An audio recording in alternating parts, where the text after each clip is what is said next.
नमस्कार। आप सभी के अपने चैनल सनातन धर्म ज्ञान पर एक बार फिर से बहुत बहुत स्वागत है। आशा करते हैं कि आप और आपके परिवारजन सभी स्वस्थ होंगे, बहुत ही अच्छे होंगे। इसी कामना के साथ आज के अद्भुत क्रमांक की ओर आइए बढ़ते हैं। आज के इस क्रमांक में हम बात करने वाले हैं और आपको बहुत ही महत्वपूर्ण जानकारी देने वाले हैं, क्योंकि आज हम आपको बताने वाले हैं श्री महाराज जी का सानिध्य कैसे प्राप्त किया जा सकता है, कैसे अपनी भाग्य को बनाया जा सकता है, कैसे महाराज जी की कृपा जीवन में आकर्षित की जा सकती है। हमें सभी माध्यमों से, कमेंट इत्यादि माध्यम से भी प्रश्न आते हैं। महाराज जी का सानिध्य प्राप्त हो गया, उन्होंने कई व्यक्तित्व अनुभव भी हमें बताए, जिनमें एक बात मैं आप सभी के लिए बताना चाहूंगी जो बहुत समांतर है। यह बात है महाराज जी के सानिध्य को प्राप्त करने से पहले हुए बहुत सारे लोगों को महाराज जी की अद्भुत दर्शन। अब देखिए, काफी सारे लोग महाराज जी से जुड़ने का प्रयास करते हैं। काफी सारे लोग हमें संदेश भेजते हैं कि महाराज जी से जुड़ने के लिए क्या करना चाहिए। आज इस क्रमांक में हम आपको जानकारी देने वाले हैं, कैसे आपका भाग्य खुल सकता है, कैसे आपका भाग्य बन सकता है। तो देखिए, जो लोग महाराज जी से जुड़ने का प्रयास कर रहे हैं, जो लोग नहीं जानते कि हमें महाराज जी से जुड़ने के लिए क्या करना होगा, तो सबसे पहले आपको हम बता दें, इसके लिए कोई विशेष विधि विधान नहीं है। मैंने इससे के पहले भी कई क्रमांकों में आपको बताया है कि कोई विशेष कार्य करने की आवश्यकता है ही नहीं। केवल और केवल आपके एक शांत मन में एक विचार लेकर आना है। आपको क्या करना है, ये विधि मैं आपको बताती हूँ। इसको बड़े ही ध्यान से आप सुन लीजिए। आपको क्या करना है, आपको पहले तो अपने शांत मन में एक विचार लेकर आना है। वह विचार कौन सा है कि महाराज जी की कोई, यदि आपके पास छवि चित्र है, छवि चित्र नहीं है तो आप छवि चित्र बना सकते हैं। बहुत आसानी से आप उपलब्ध कर सकते हैं। इसके लिए आपको करना है, महाराज जी के छवि चित्र को, जहाँ पर आपका ग्रह स्थान है, कार्य क्षेत्र है, जहाँ पर महाराज जी का घर में आपने विराजमान करते हैं, महाराज जी के समक्ष बैठकर शांत मन से एक छोटी सी प्रार्थना करनी है कि महाराज जी, मैं आपके सानिध्य को प्राप्त करना चाहता हूँ। मैं शरणागत होकर आपकी शरण में आना चाहता हूँ। महाराज जी, मेरी रक्षा करें। मेरे जीवन में जितने कष्ट हैं, जितनी परेशानियां हैं, उनका अंत करके मेरे जीवन का उद्धार कर दें। महाराज जी, मैं आपकी शरण में बढ़ रहा हूँ। देखिए, शब्द आप कोई भी ले सकते हैं। मैंने आपको छोटा सा उदाहरण बताया अपने शब्दों में। यदि ऐसी कोई प्रार्थना करते हैं तो वह बहुत ही फलदायक होने वाली है, क्योंकि हर किसी का अनुभव अलग होता है, हर किसी का बात करने का तरीका अलग है, हर किसी को विचार करने की शक्ति अलग है। तो इसीलिए अपने शब्दों का इस्तेमाल कर, जो भी आपने सच्चे हृदय से, सच्ची श्रद्धा से सब बने हैं, वाक्य बनाए हैं, माध्यम से आप महाराज जी के समक्ष बैठकर छोटी सी प्रार्थना करें। उसके बाद आपको जीवन में क्या होगा, देखिए, प्रार्थना आप कर लेते हैं। उसके बाद मन में एक विचार और बिठाना है। वह विचार क्या है कि महाराज जी के समक्ष मैंने प्रार्थना कर दी, महाराज जी की शरण में मैं आ गया। अब मुझे कुछ सुनने की आवश्यकता ही नहीं है। सिर्फ और सिर्फ अपने कर्म पर ध्यान दें, ईमानदारी से अपना काम करते चलें। बाकी महाराज जी सब कुछ संभाल ही लेते हैं। महाराज जी सब कुछ संभाल लेते हैं।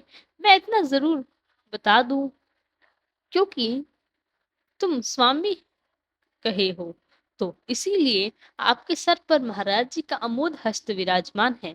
ऐसे भक्त कभी किसी चिंता की आवश्यकता ही नहीं होती। केवल और केवल ईमानदारी से अपना कार्य करते रहें, और फिर आप देखें, जितना परिश्रम आप कर रही हैं, उस परिश्रम का कई गुना फल आपको महाराज जी की कृपा से प्राप्त होगा। अब आते हैं अगले चरण में कि इस प्रार्थना के बाद जीवन में क्या होगा। देखिए, आपको जीवन में क्या करना है, इसके लिए वैसे तो महाराज जी आप अपने जीवन में आ जाते हैं। बहुत सारे लोग, बहुत सारे यह प्रश्न आते हैं, हमें कैसे मालूम होगा महाराज जी की कृपा हमारे जीवन में आ गई है। तो एक व्यक्तिगत बहुत सारे लोगों ने भी स्वरूप प्रतिक्रिया स्वरूप हमें बताया कि इसकी व्यक्तिगत प्रतिक्रियाओं के अनुरूप आपको क्या प्रतिक्रिया उत्तर दे रहे हैं।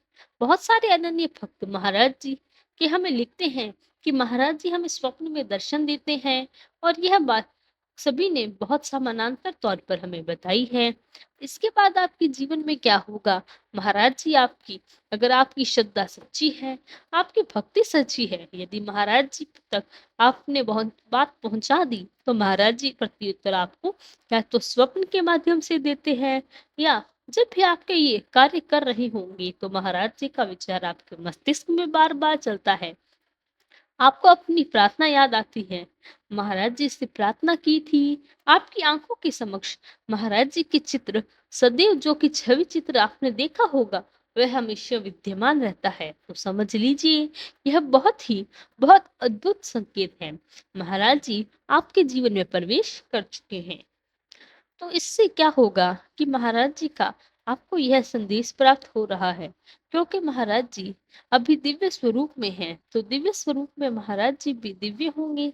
सबसे ज्यादा देखा जाने वाला संकेत और यही है कि महाराज जी स्वप्न में आते ही आते हैं। स्वप्न में यदि महाराज जी आ गए तो आप समझ लें, आपकी प्रार्थना महाराज जी तक पहुंच गई है। अब जो चमत्कार होने वाला है वह महाराज जी स्वयं करते हैं। और एक बार मैं आपको बहुत अद्भुत बताने जा रही हूँ, आप इसको रेखांकित कीजिए। यदि महाराज जी तक आपकी प्रार्थना पहुंच गई है, स्वप्न भी आ गया और महाराज जी का संकेत प्राप्त होने लगी, तो समझे आपके जीवन में अब उद्गम की स्थिति उत्पन्न होने वाली है। अब आप बड़ी स्थिति हो गई है, क्योंकि महाराज जी यदि जीवन में शामिल हो गए तो ऐसा कोई भाग्य नहीं है। जितना भी निर्बल स्थिति में महाराज जी उसको सबल बना देते हैं। इसीलिए महाराज जी को भाग्य परिवर्तन करने वाले महाराज भी कहते हैं। भाग्य बनाने वाले, किस्मत बनाने वाले महाराज जी आपके जीवन में जब प्रवेश करते हैं, तो आपकी उसके बाद जीवन में आपको खुद ही मालूम हो जाएगा, यह कृपा सिर्फ और सिर्फ महाराज जी की है, मेरे महाप्रभु की है, आज मेरे जीवन में बरस रही है। और मैं सभी को यही बताना चाहूंगी, जो भी नए लोग अभी इस क्रमांक के साथ महाराज जी से जुड़ने के लिए प्रयासरत हैं, उन सभी भक्तों को बड़े चमत्कार होने वाले हैं, क्योंकि मिलने वाला इस विशेषांक में आपको आप सभी प्रश्नों का उत्तर छोटी सी विधि में मैं आपको बताया है। कुछ विशेष नहीं करना, बस महाराज जी के तो भाव के भूखे हैं, भाव का भोग लगाएं और जीवन में चमत्कार होते देखिए। महाराज जी केवल सच्ची भक्ति, सच्चे हृदय वाले लोगों के बहुत पसंद आते हैं, क्योंकि अगर आपकी भक्ति, आपकी श्रद्धा सच्ची है, तो आप समझ लें महाराज जी स्वयं को रोक नहीं पाएंगे। महाराज जी कहते हैं, हम किसी भी भक्त को परेशानी में नहीं देख सकते। तो ऐसे भक्त जो परेशान हैं और महाराज जी से मिलने के लिए मार्ग ढूंढ रहा है, ऐसा अनन्य भक्त को मैं प्रणाम करना चाहूंगा कि आपको महाराज जी की कृपा से आपकी अच्छी सद्बुद्धि प्रदान हुई। महाराज जी की शरणागत होकर भक्ति आपको करनी चाहिए। और क्योंकि बहुत कम लोग हैं, बहुत ही भाग्यवान लोग हैं जो महाराज जी के चरण में आते हैं, महाराज जी चुन ऐसे भक्तों का चुनाव करते हैं। इसीलिए आप सभी अनन्य भक्तों को मैं प्रणाम करना चाहूंगी, क्योंकि आपका चुनाव महाराज जी के हाथों हुआ है। यह था हमारा आज का क्रमांक। आशा करते हैं आपको आज का क्रमांक पसंद आया होगा। यदि क्रमांक अच्छा लगा तो लाइक, कमेंट, शेयर और चैनल को सब्सक्राइब करना ना भूलें। साथ ही यदि आपका कोई प्रश्न है तो हमें लिखकर अवश्य बताएं, हम उसका प्रत्युत्तर अवश्य देंगे। कल फिर मुलाकात होगी ऐसे ही एक अद्भुत क्रमांक के साथ। तब तक के लिए धन्यवाद। जय गुरुदेव।